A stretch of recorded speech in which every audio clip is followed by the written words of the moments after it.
Hey y'all, this is Brown at I have Brown, and tonight we've got another 2-for-1 special going, namely 2 stories, 1 review.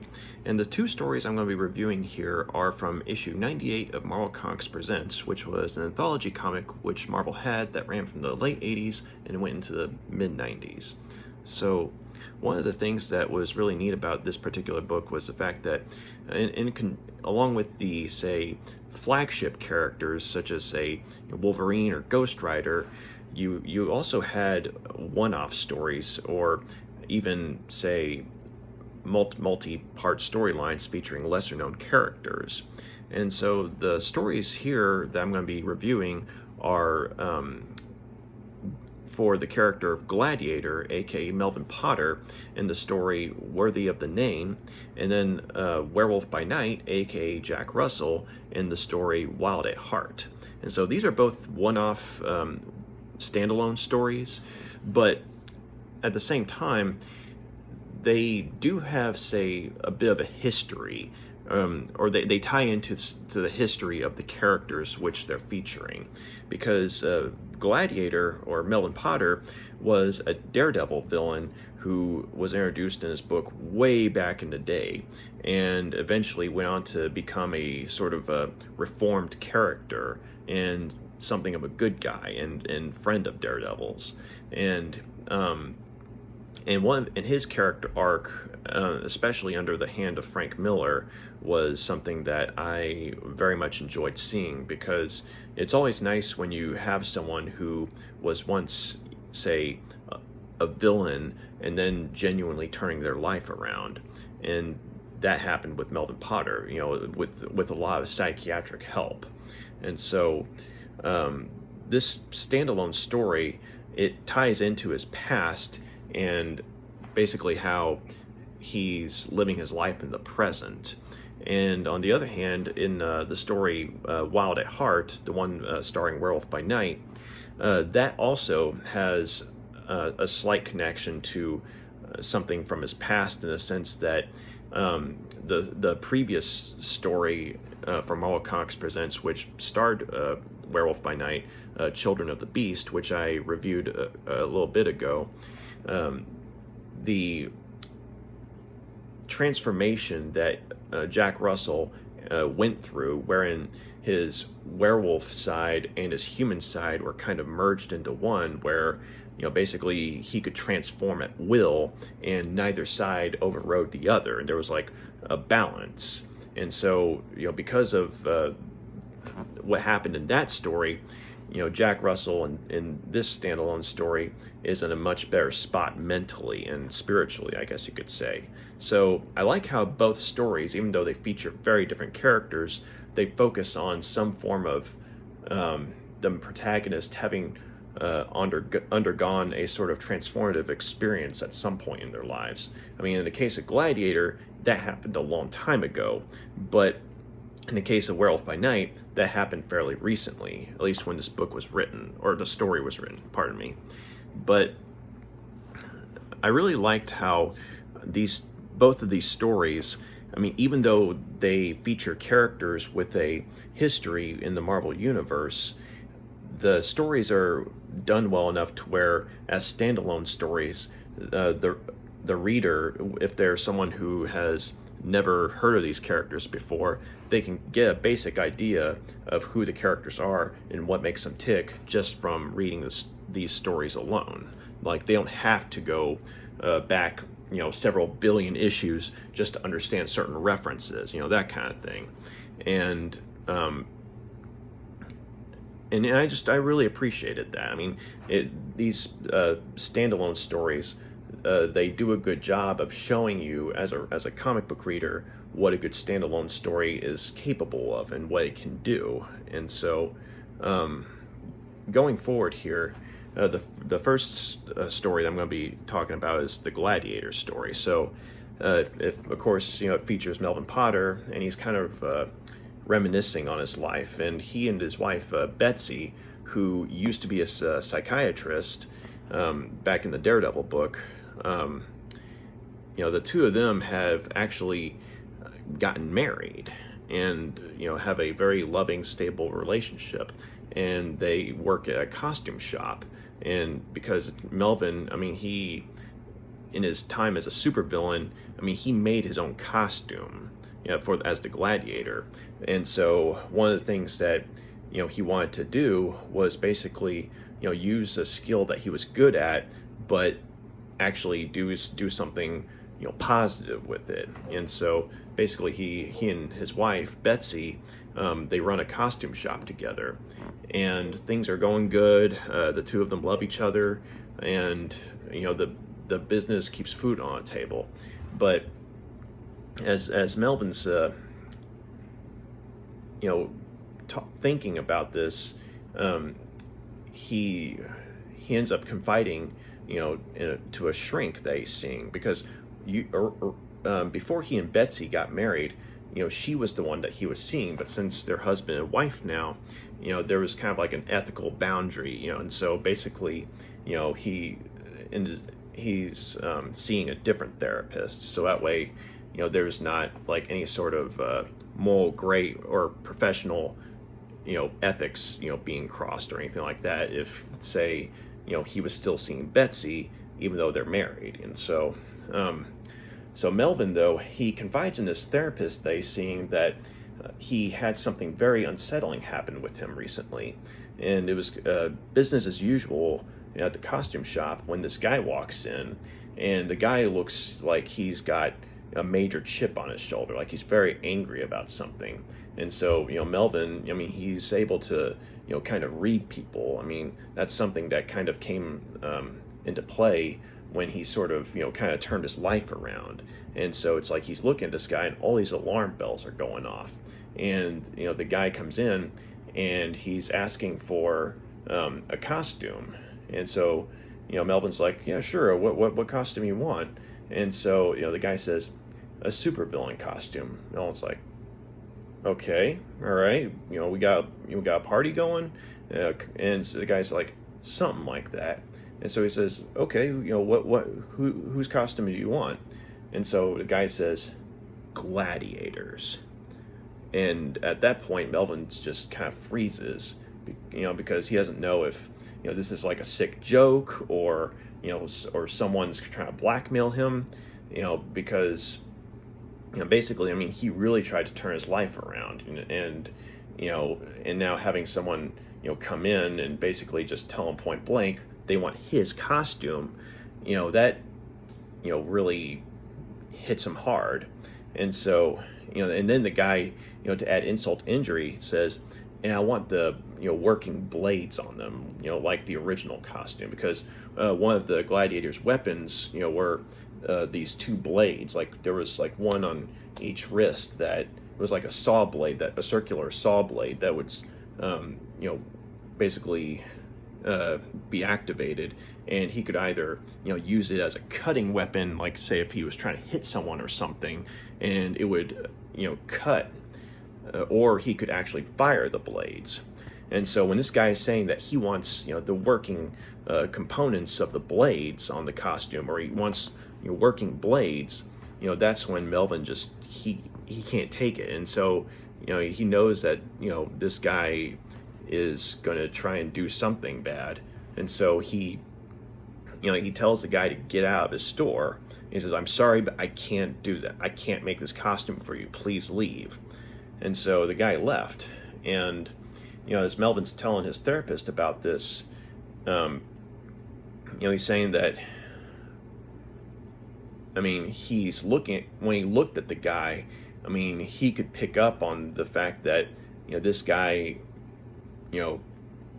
something was like he had something on his shoulders, like he had something that was just eating at him, and he recognized it as a type of anger, like a hatred of the world that he used to have.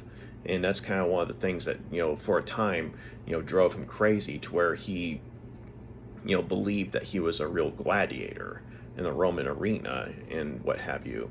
And so he he's trying to figure out what to do here, because he's afraid that if this guy doesn't get a costume from him, then he's either going to try and get a costume from someone else, or he's just going to try and do something to hurt someone, costume or no costume.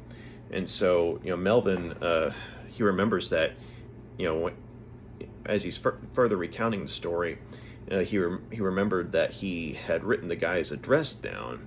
And so he, puts an outfit on, like sort of like a burglar costume, like all black and what have you, and finds the guy's place, and it breaks in, because that's a skill that he never forgot, even though he's reformed, he still remembered how to break into a place. And the guy's home, like his apartment, I mean, it's like a shrine to, all the, bad things that have happened in the world, like earthquakes, muggings, rapes, assaults, and things like that, like newspaper clippings and what have you. And then there's a part of the wall, on the wall, or one of the guy's walls, there's like a shrine almost with newspaper clippings of supervillains. And one of the ones that's, most prominently featured is, a series of news clippings about the Gladiator. Like, we're talking full color pictures, right? And so, Melvin, he's just looking at all this, and he realizes that this guy is like a time bomb waiting to go off. But he also, realizes that this guy, on some level, is him, but a much younger version of him, in the sense that this is someone who, was mad at the world and was trying to latch on to any sort of, destructive fantasy to justify lashing out at it. And so, Melvin, he's just, he can't take being in there for another minute, because this is really, hitting him hard. And so he gets out of there, and unfortunately, though, he runs across a beat cop. And so the beat cop sees, Melvin dressed all in black, having exited someone's house or someone's apartment, and he kind of draws his own conclusion and assumes that Melvin's a burglar. And so Melvin, hightails it, and he ducks into an alley and hides under some garbage. And so, the beat cop either just gives up, or he decides that Melvin's not worth it, and so just leaves the area. And so Melvin just waited for hours until he was certain that no one else was waiting for him. And then he went back home, and to where his wife was, and she was still asleep. And so the only thing he could think to do is to on some level make this guy's wish come true, except not quite in the way the guy's thinking. Because the guy's wanted to be Gladiator, but now he's going to get to meet the Gladiator. And so, Melvin, he goes back to the guy's place a few days later, and he sees the guy sleeping. And so Melvin, at this point, he's decked out in his old Gladiator costume, complete with the working blades. And so he forces the guy to wake up, and at first the guy's like, what the hell, what's going on? And then he looks up and he sees that Gladiator is in his apartment, and he's just awestruck. And he starts asking him, starts to ask him questions and what have you, and he starts praising him, saying that he inspired him when he nearly killed Daredevil, or took all these people hostage or something like that. And so Gladiator's telling him to shut up, and Melvin's telling him to, in his old Gladiator voice, to shut up and listen to him, because he has a message for him, and he's only going to say it once. And basically he's trying to talk the guy out of whatever it is he was going to do. And basically he's trying to say that he understands that this guy, that he's hurting, but he can't take his pain out on the world. And so the guy starts demanding to know, well, why shouldn't he? Where was the world when I was suffering?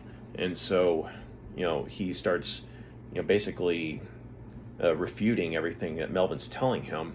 And so Melvin, he just slips back into his Gladiator persona and picks the guy up with one hand, and he's got, with the other hand, he's got the saw blade going, and he's basically threatening to kill the guy, and he's getting ready to, like, to the point where he's psyched up to where he's back into the old habit of Gladiator, cutting people up and what have you, or hurting people.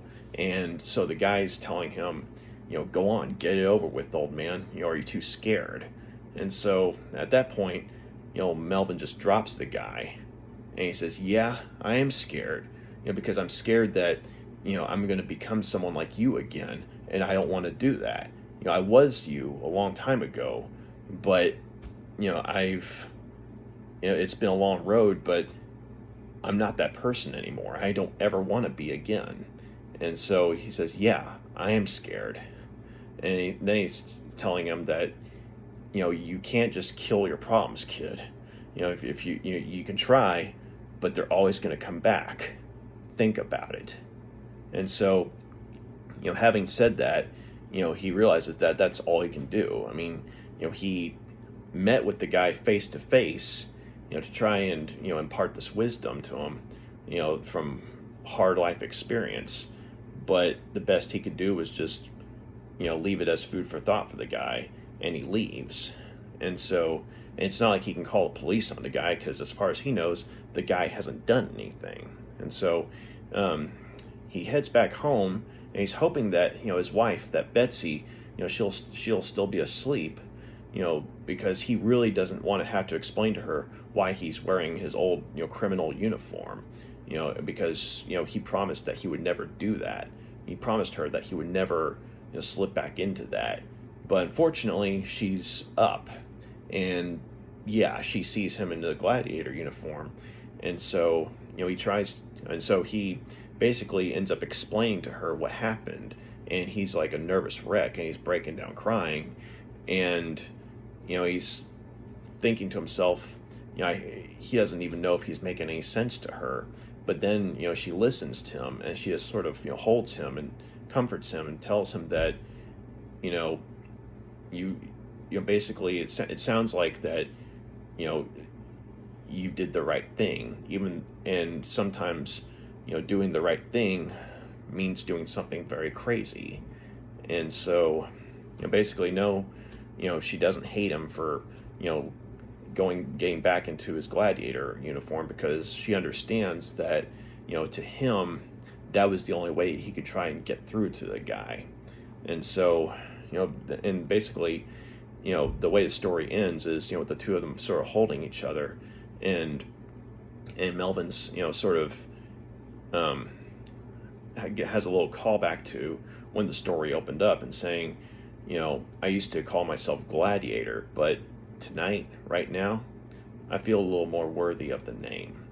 So I really like this story, and I think that this was something that did an excellent job of showing what a short story in an anthology book could be, in the sense that you have a character that has a rich backstory, but in one 8-page story, though, you understand him, and you understand what makes him tick. You understand his state of mind, and you understand that this is someone who is genuinely reformed, and does not want to slip back into the monster he used to be. And I really liked seeing that, because sometimes when a criminal reforms, I mean, another writer will take over and just have him switch back into being a criminal again. But now it's like, here though, I really liked seeing that this is a reform that actually stuck, and it was very heartwarming to see that he had basically made peace with his demons and wasn't letting them control him anymore. And also that Betsy, his former shrink, it was nice seeing that the two of them had a happy life together. And I really liked the part at the end where it was a very human moment, in a sense that Melvin, it's like he's telling her everything, but it all comes out in a jumble, and because he's sort of like breaking down crying, because he's wanting to tell her the truth, but at the same time he's so scared that she's going to leave him because of the truth, but she doesn't. She she listens to him, and she just comforts him and stands by him, because she understands that he is not that person anymore. But he, in his mind, that was the only way he could try to do the right thing in this case.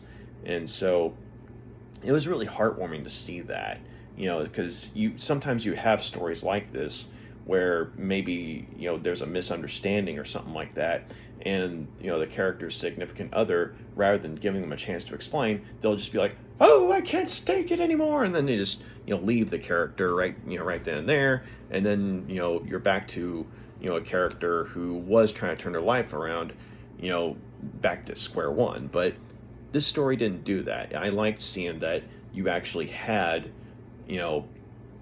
Betsy, his wife, standing by him and being supportive of him, and basically just reassuring him that, hey, I'm not going to leave you here because I know you're not that person anymore. And so I guess you could say that the only downside I could think of is that we don't really get a whole lot of explanation as to why the guy who came into the store was wanting to basically lash out at the world, because obviously something happened to him, but we don't know what it was. And I think that maybe if, say, during their interaction in the guy's apartment, if maybe the guy had let slip something about how he'd had like a really hard life, or maybe like his parents were killed, or he was discriminated against at his job. Just a couple of reasons. Like maybe it could have been a domino effect into where the guy just snaps or something, and it takes Gladiator, a supervillain that he ends up identifying with, actually talking to him to snap him out of it. Which, I mean, you get the idea that something happened with the guy, but you don't know what. And I just think that while his presence in the story is what drives Melvin to don his uniform again, albeit for a good reason this time, I mean, I just wish that we understood why he was so angry, So, and also, I think that the artwork overall was really good, and I just think that maybe there were a couple instances where the way that particular guy's face was drawn, makes it look kind of I don't know. It's like the lips are too big or something like that. I know it sounds kind of weird, but it's like the artwork for everything else, like for Gladiator and Betsy and what have you. I mean, the artwork for those two looks really good, but with this other guy though, it just kind of looks like the artist tried to draw the Beyonder, from the Secret Wars or something like that. Just maybe with slick back hairdo and a green shirt. So yeah, it's like the artwork, I mean, overall is good. It's just that it could have been, I think they could have taken a little more time, trying to, draw that guy and make him look a little more believable for his environment, because he lives in sort of like a rundown area, but he doesn't dress like he does, if that makes sense. And he looks too clean for it. But, I mean, that's really the only nitpick I could find.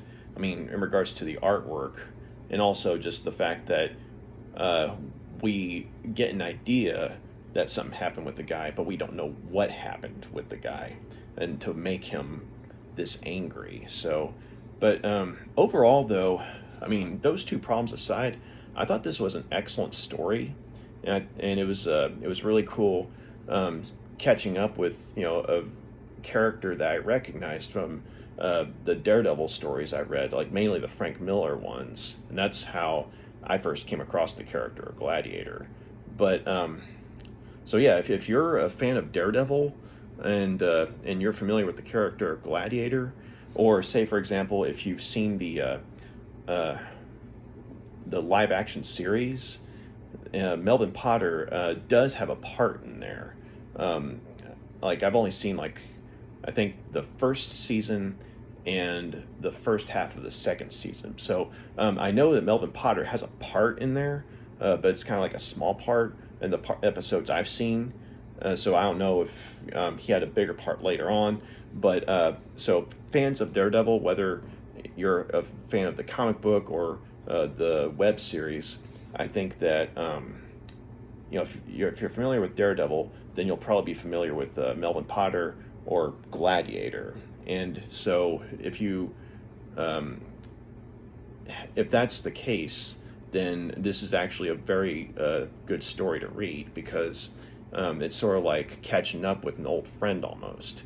And it was nice to see that this character was genuinely reformed. So I'm going to go ahead and give Worthy of the Name, 5 stars out of 5. This was an excellent short story. So, and yes, I mean, there were those 2 minor issues I had with the story, but they didn't say, make the story any less excellent, because they didn't detract from, the focus that was on Gladiator and his, internal struggle. So, yeah, that was Worthy of the Name. So now we'll be going to a different type of story. Or, I mean, some similarities in the sense that the main character has experienced, a reformation of some sort. But this is more in the realm of horror, though, since it's a werewolf. So the story, Wild at Heart, it was written by Len Kaminsky, who also wrote the Children of the Beast story, and which this story kind of came about partially from that, in a sense that, at this point in time, Jack Russell had basically made peace with his werewolf persona, to where there's more like there's more of a balance between the two, with neither one necessarily dominating the other. But with Len Kaminsky on the helm, there's definitely a sense of consistency. So I appreciated that. But the way the story starts out, Jack Russell is basically just riding around the country on his motorcycle, kind of like Johnny Blaze back in the original Ghost Rider series. But basically, I mean, he's in a much better state of mind than he ever was, because he's finally made peace with his other half, as it were, or his monstrous side. Because it's like the two sides, the two souls, as it were, kind of merged and came to an understanding with one another. They're not fighting each other anymore. So, because in the Children of the Beast story, Jack had tried to find a way to cure himself of the werewolf curse, only to find out that he couldn't. The best that he could do was make peace with it. But he's done that. He's finally there. And so, he's basically just riding around the country on his motorcycle, just,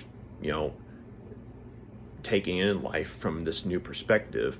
And so he pulls over at this roadside diner on this country road, and he goes in and just to kind of take a breather from the road, take a break.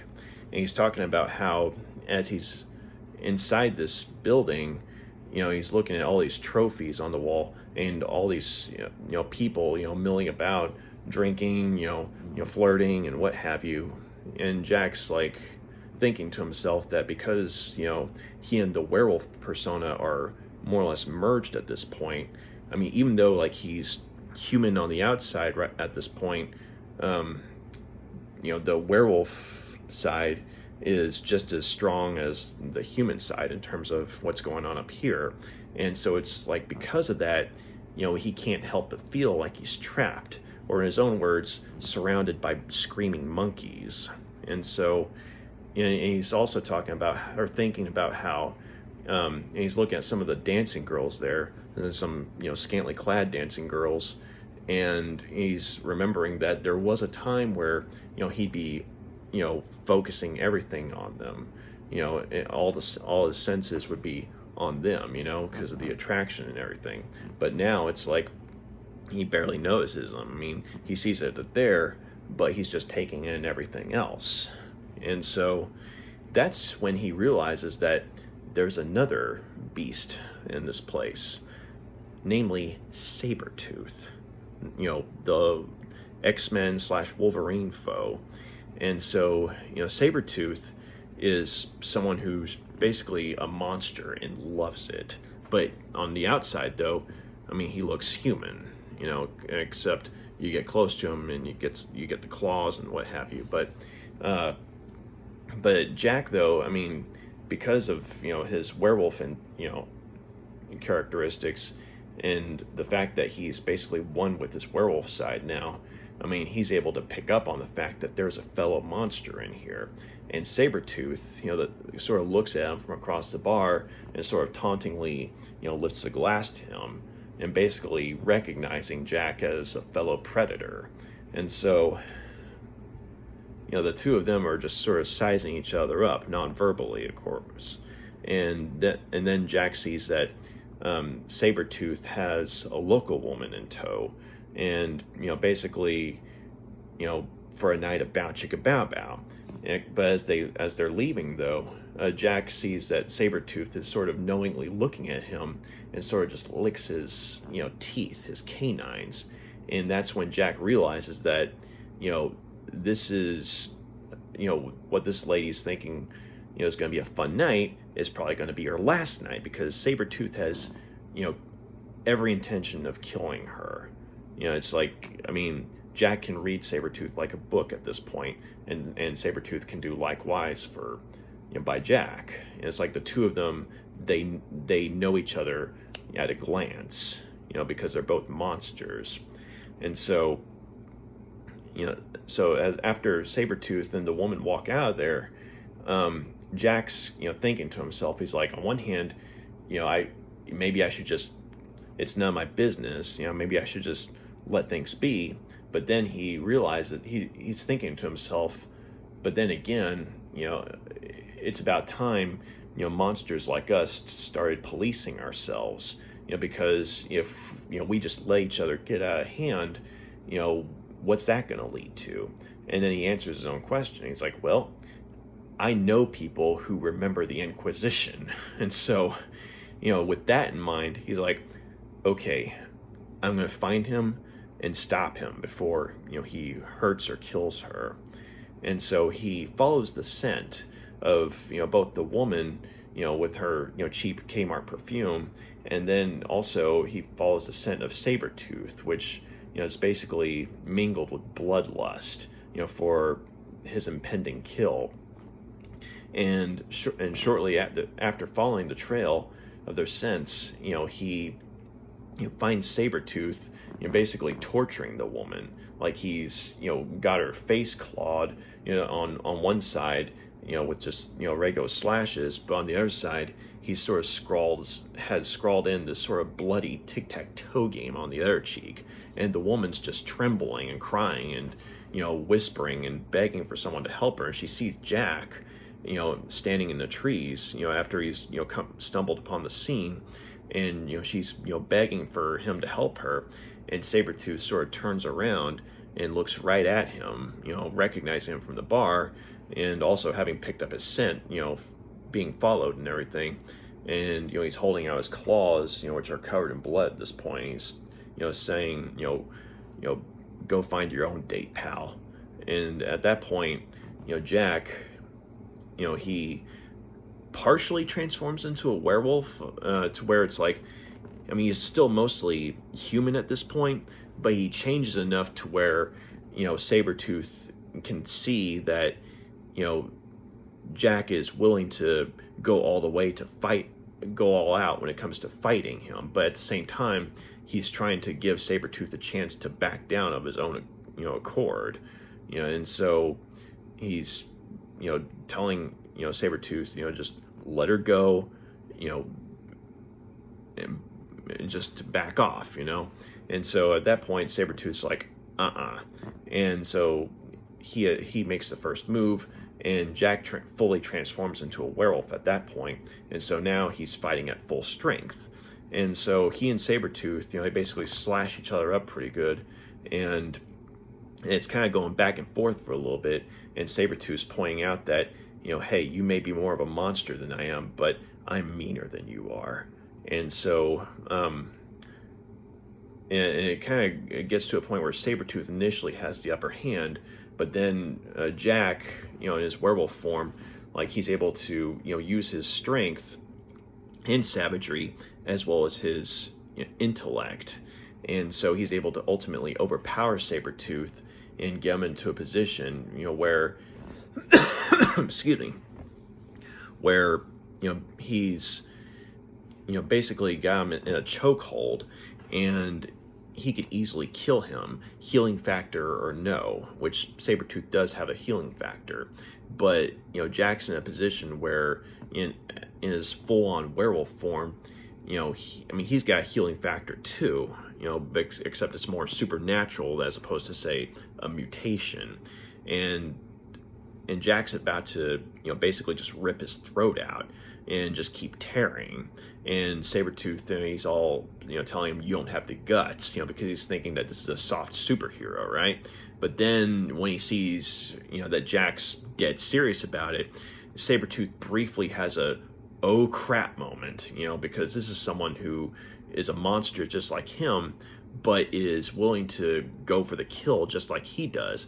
And this other monster has the upper hand on him. And so, he's fought Wolverine many times and defeated him, although Wolverine's defeated him as well. But, this is someone who, isn't... But Sabretooth recognizes that this is, a monster who, while he might be a little more willing to try and, protect, people, he's no less a monster in the sense of, being willing... He's willing to kill, if it means, defeating the enemy. And so Sabretooth picks up on all this in the span of a few seconds, and he's actually, starting to get freaked out because, he's this close to being killed, or at the very least, grievously injured to the point where, it's going to take some time for him to recover and what have you.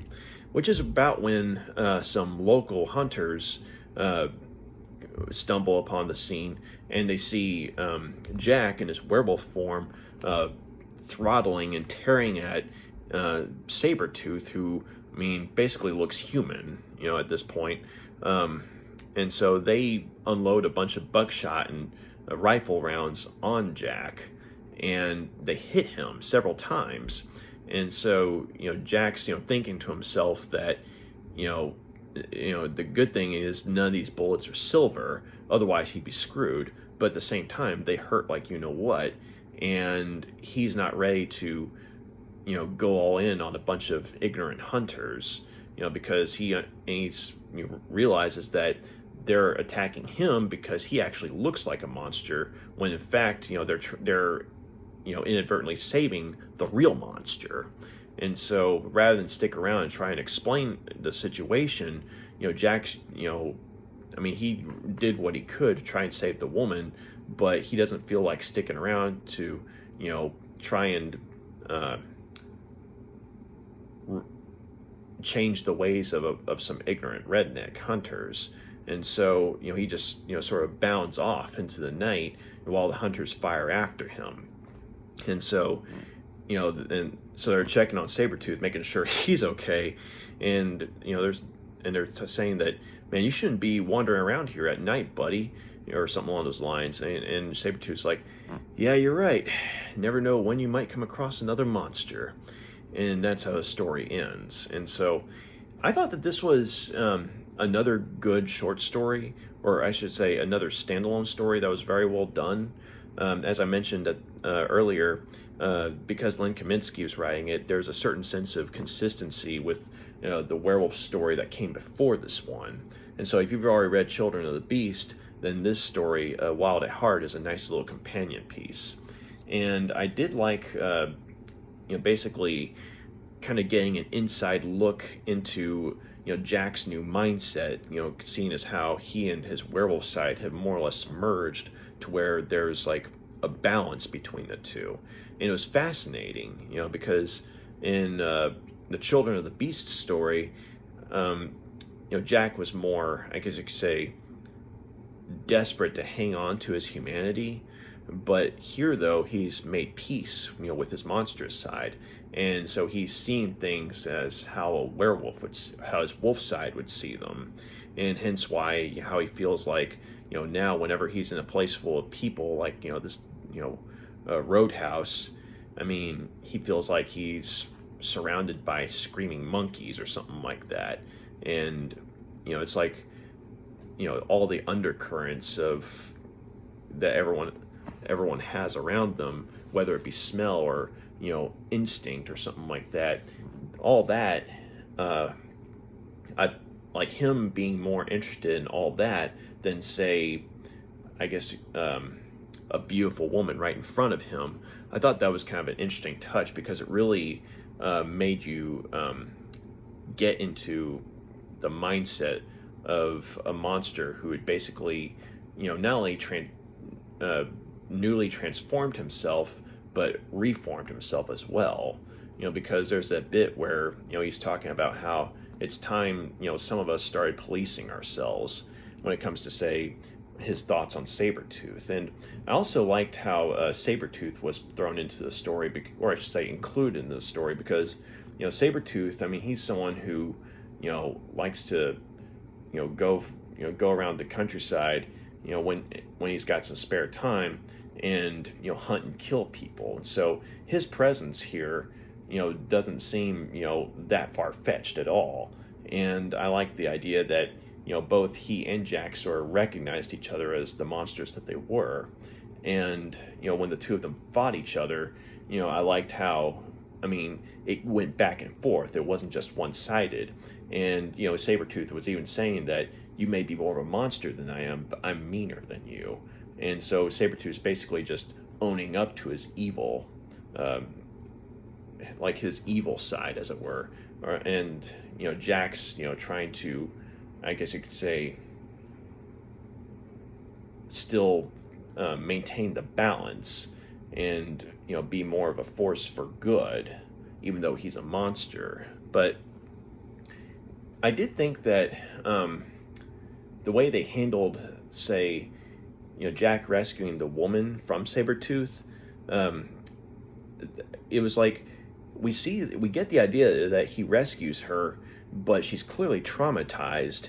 And, when the hunters come along, there's no mention of her. Like, there's no, illustration of, say, some of the hunters saying, hey, we've got a live one here, and, trying to help her out or anything like that. It's like she just kind of disappears, after a certain point during the fight. And so I don't know if that was just like, due to, say, time constraints on the creative team's part, or if we're just supposed to, assume that the hunters, helped her out, or if we're supposed to assume that she just ran from the scene, with her clothes in tatters and, bleeding and what have you. So, while I mean, we get the idea that Jack ultimately saved her life from Sabretooth, I mean, we don't know what happens to her. Like, we don't know, if she's, gonna, like, if she made it to an area where there was a hospital or something like that, or if the hunters,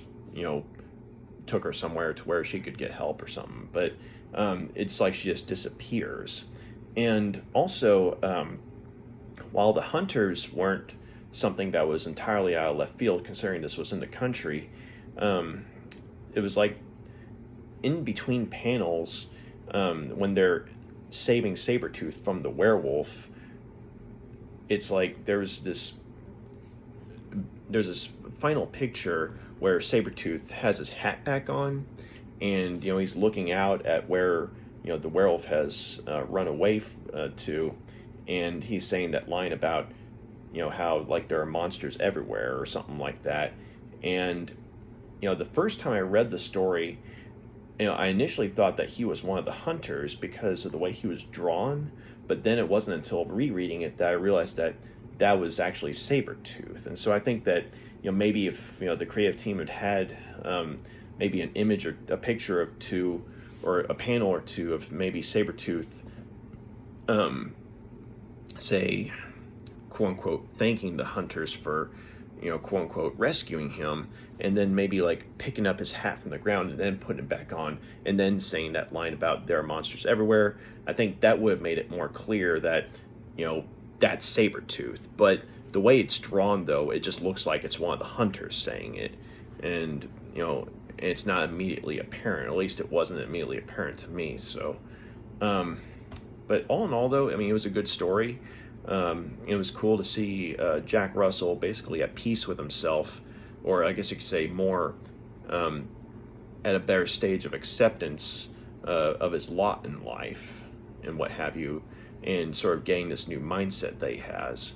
And it was cool to see him throw down with Sabretooth, and Sabretooth actually being in mortal terror for a few seconds. So, because Sabretooth is a piece of you-know-what, and anything that, any sort of comeuppance that he's got, coming to him, he deserves it. So it was nice seeing someone say, other than like Wolverine, actually putting the fear of God into him for a few moments. So I just think that, maybe if they'd, had a little more in the way of leeway in the sense of, panels to work with, I just think that they could have done a better job of showing what happened to the girl, as well as say, that bit where it's Sabretooth being rescued by the hunters. But I'm gonna go ahead and give Wild at Heart 4 out of 5 stars.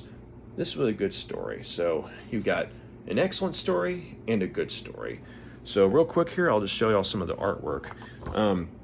So this is at a point when Marvel Comics Presents was kind of a flip book, in a sense that one side would have Wolverine in the first story, and then one of the lesser known characters in the other story. Then you flip it over, and you'd have Ghost Rider in the main story and a lesser known character in the other story. And it was kind of cool because, sometimes you'd have the same artist, doing both covers. Like in this case, you have Sam Keith doing, both covers here. But I kind of miss, the original format where it was like a wraparound cover, because that way it's like, you look at the quote-unquote front cover, and then you look at the back, and you see all the other characters that are featured in here. Whereas here, though, it's like, you look at this, and I know that's Gladiator, but someone who's not well-versed in the Marvel Universe or doesn't really follow Daredevil, they might not know who that is. And right here, see, until I opened this book up, I honestly didn't know that that was Werewolf by Night. So I do kind of miss the original format of, the sort of wraparound cover where you can just straight up see who all the characters were. But yeah, I'll show you all the artwork, some of the artwork real quick. So this is from the Gladiator story, worthy of the name. And there's, Melvin sort of, reminiscing.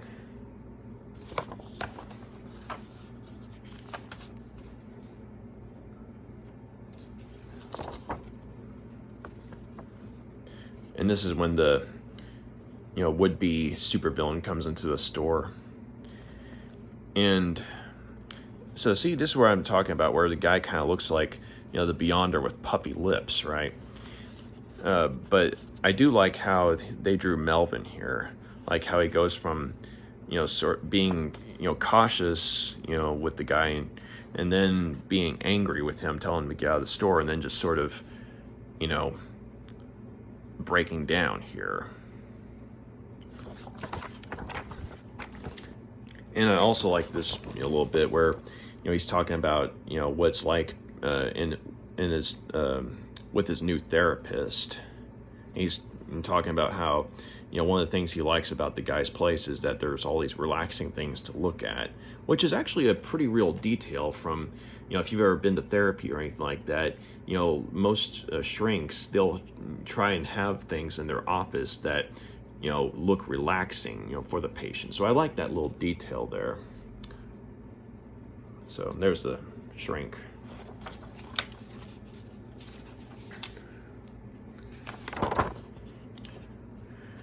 And there he is breaking into the guy's place.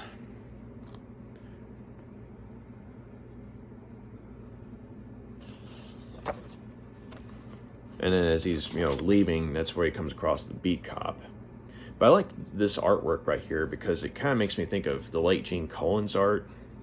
And the artist for this story was a guy named John Stanisci. I'm not too familiar with his work, but it's pretty good.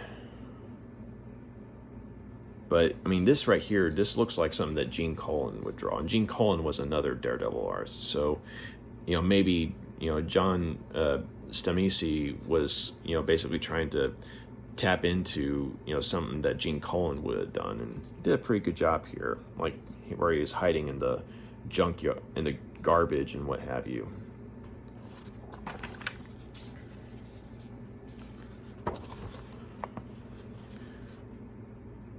And so this is when Melvin actually visits the guy dressed in his gladiator uniform. So, I mean, all in all, I like this artwork. I just think that, on the would-be supervillain, I mean, his lips, look way too big. But, and there he is where he's lifting him up and comes, this close to killing the guy. But then he comes to his senses and, tries to pass on a message to the guy. I like this little detail of Melvin's eye, through the gladiator mask.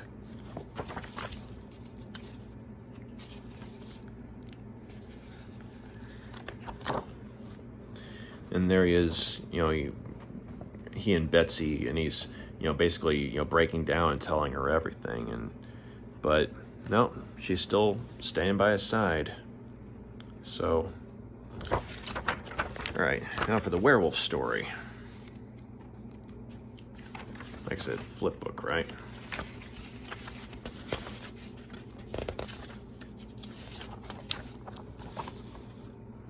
So yeah, that totally looks like Johnny Blaze on a bike here.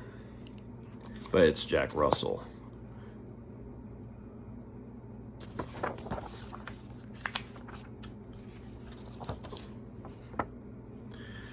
And so there he is, once he's gotten into the dive bar, or the roadhouse, just kind of taking everything in.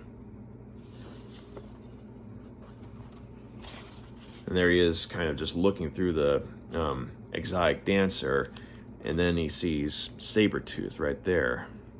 It's like the two of them sort of just acknowledging each other's, monstrous side. And there he is walking the local woman out, or Sabretooth's walking the local woman out, and basically letting, Jack know that, yeah, I'm gonna kill her.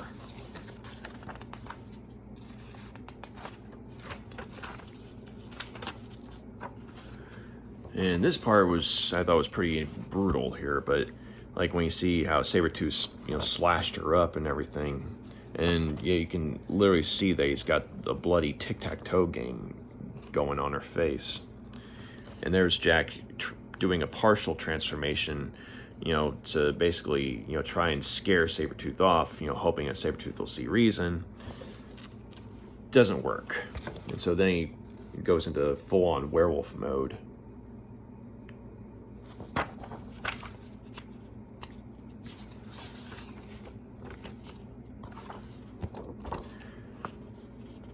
And so, the two of them, they sort of try and psych each other out initially, but then they just, go all in. And right there, that's the last you see of the woman. So, that's where I was, noting that we don't know if she, ran away on her own, or if the hunters found her and, took her somewhere. But there they are, slashing at each other. And here you go. You got Sabretooth actually freaking out. But right when, he's about to have his throat ripped out, that's when the hunters come in and save the real monster's life.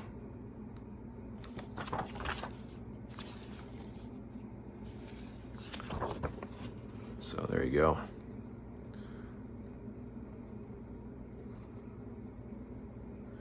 Yeah, so all in all, though, I think that the Gladiator story, worthy of the name, was the better story in terms of writing.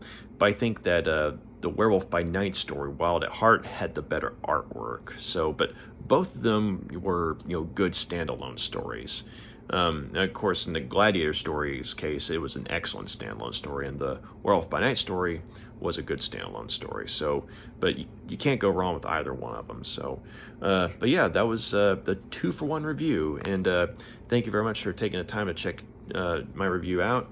And you got any questions, comments, please drop a line, let me know. If you like what you see here, feel free to like and subscribe. So y'all take care, have a good night, bye.